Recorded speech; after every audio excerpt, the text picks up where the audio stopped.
Hello guys, we're back to do another video. I know it's been a long time, but to be honest, I've been struggling with motivation on doing videos a little bit, and also the weeks just seem to be flying by. Missed the start of the year because I was away in Dubai working in race cars and got stuck there because of COVID, so it's kind of delayed my whole year. Now, this video is going to be a RX7 video. I know it's probably been a year since I did a video on this, but first things first, we're going to give this thing a wash because it's been sat inside, dusty, condensation from the roof dripping on it. It's still exactly how we left it, apart from I took the fuel rail back out to check something, but it's exactly how we left it. The intake manifold is still off, the fuel line's still undone. So the first part of this video is going to be a little washy poo, and then the second part is going to be probably building up this. So we've got Radium surge tank, goes inside the fuel tank, 3 pumps, all the same, just old box for this one. Some Radium fittings, baffled pickup that goes inside the tank that the lift pump goes into, and then 2 high pressure pumps. These are Walbro. They're not the Walbro Hellcat, they're the one just below that. I didn't really think we needed 3 Hellcats for this car. Basically, we're redoing it, just a little recap. So we're redoing it to go with the new Emu Black, and also bought some Injector Dynamics injectors, and I want to make the whole car E85able. So if I want to, I can run ethanol. So we've got quite a lot to do on the car. I've been saving up parts. So even though I just put the HSDs on, a friend of mine, Josh, has given me a set of Avo coilovers for it, which they've specially made for my car. It's going to be the first RX7 to have Avos, and basically the first step of the kit development. So there'd be an off-the-shelf kit, 1-way, 2-way, 3-way coilovers for an RX7. So that'd be really good. The valving on those dampers, it seems like it's going to be really good. So fingers crossed. So we get them on, and then finally we'll get these on. So I bought a set of rotiforms, I sold my other wheels, and a set of Nankang NS2Rs. So we're going to get all this on the car. But first, we're going to get it out, give it a wash, get the window shut as well, because the window's been down for a year. Sweet as a nut.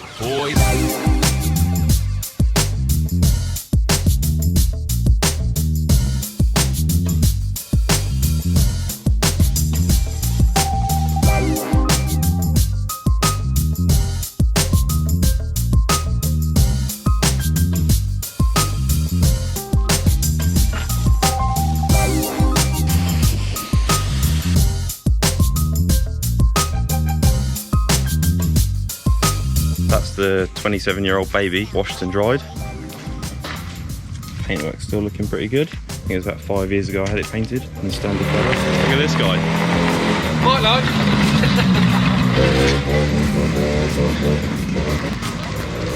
Let's get her back inside. So, a little bit out of breath.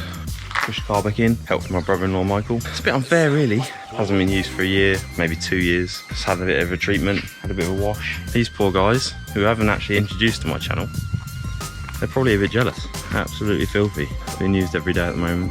F80M3 2016. So far, just done a set of lowering springs, which has been on my Instagram. And also 330D touring. All I've done is refurb these wheels, which are again absolutely hanging. They are ceramic coated, so I've carbon collected them. These are my sort of daily cars, should we say. Next week should be some more content on the F80, which I'm actually going to do a proper video. Should be doing a boot mod stage 1 at the dyno, so we'll be doing a before and after and a bit of talking about it and running through the options you can have. But for now, back to this old girl. So got all the bits laid out, got instructions. As with all this Radium stuff, it's really well thought out, really well made stuff, and it's all available on my web shop. And if there's anything not on the web shop, then please just inquire and I can get a price for you and availability. So I'm slowly adding stuff on. It takes a long time. When you're self-employed, you've just got to do everything.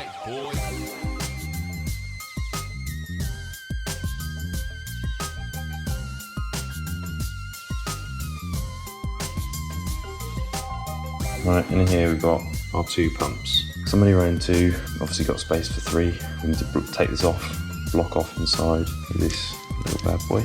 I actually took the first one I did on camera back out and greased all the O-rings. Just makes it turn easier so that I can align the pumps into the base, which is going to have to go on afterwards with this mesh. So we'll do that now. It sound right, boy.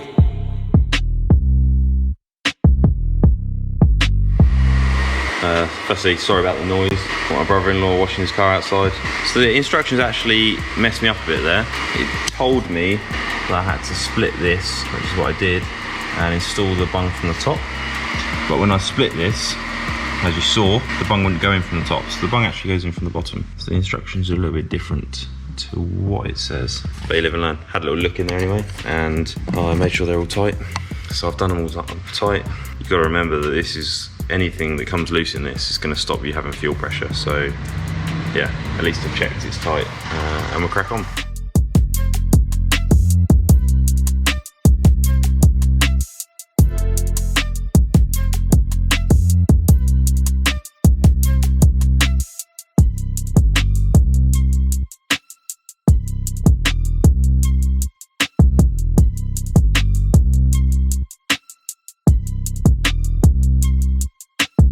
Well, getting there with it. If someone's about to do this, I would suggest reading the whole of the instructions before you start, maybe printing it off. I've done step by step, and there's a few things you have to go back and redo.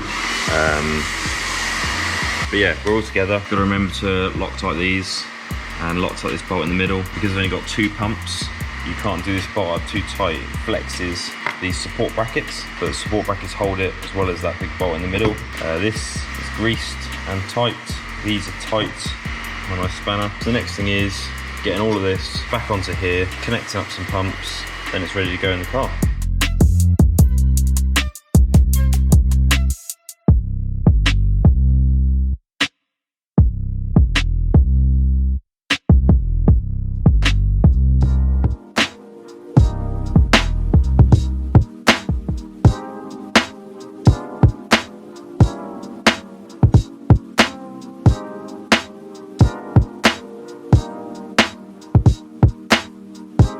So this small mess, this is the standard connector for the fuel pumps. So there's 4 pins, 2 for the level gauge and 2 for the pump, the standard fuel pump. I melted one of the pins in here because I was running 2 pumps off of it. So now this has just got the fuel sender, and I bought this connector, which is a 2-piece sealed connector, and I'm running the 2 pumps through there. So I've got pumps here, sender here. I'm gonna get rid of all of this now, which would be amazing. Unfortunately, nothing like this radium was available when I did all this, otherwise I would have done it straight away. So currently I use the standard feed and return lines, both as feeds. They merge at the top so I could gain some volume in the fuel system, and then I run this -6 bulkhead as a return. That's all going to be scrapped now. So once we get these out of the way, which are really annoying little fittings, we can take the top of the tank off.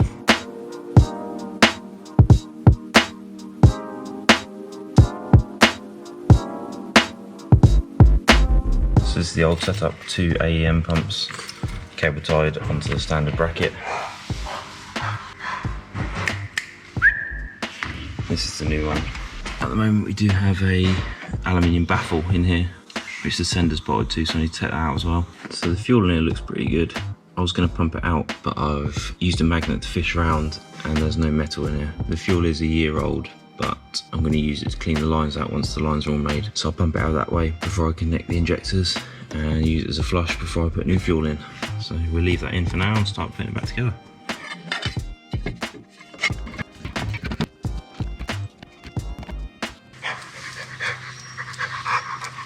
He's a good boy, yeah. You in the workshop? Oh, please. So now the fuel level arm is bolted on with the earth, and I've crimped some new terminals and the connector supplied onto the level and temperature sender. Taking the boot off here, now this is ready to go in.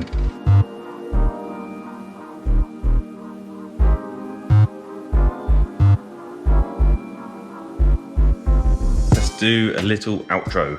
I'm happy with how all that all went together. Took a little bit longer than I thought it would, just through mainly doing the video, having to think about that sort of stuff, but also just making sure that nothing gets broken and everything's tight, Loctited, etc. I don't want to have to take that back out again, ever. So yeah, it's all in here.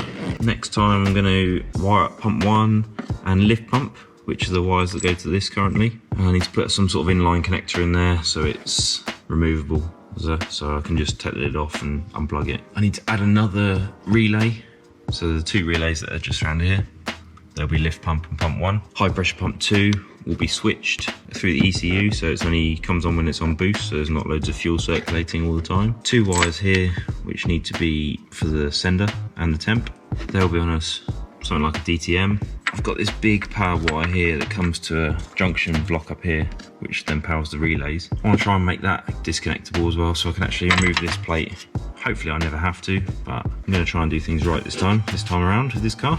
So yeah, apart from that, and obviously the cover needs to be kept off for when I make the fuel lines. So I'm going to go to JTech Automotive. They're going to make me some nice fuel lines for this car, so I can run E85, etc. So yeah, that about wraps up this video. Thanks for watching. I know it's probably been a bit boring, but these are the jobs we have to do to make it go. If I'm honest, I find this car a bit daunting. It's a bit like my Eleanor. I don't really know why. I'm not scared of driving it or anything. Not scared of the power or the way it drives, just scared of working on it for some reason. Just seem to procrastinate. I suppose we all have cars a bit like that maybe, but I actually want to get it done. Been watching some other videos of RX7 Club guys and also people like Rob Dahm who just get on with it, and I need to just get on with it. So that is what's going to happen.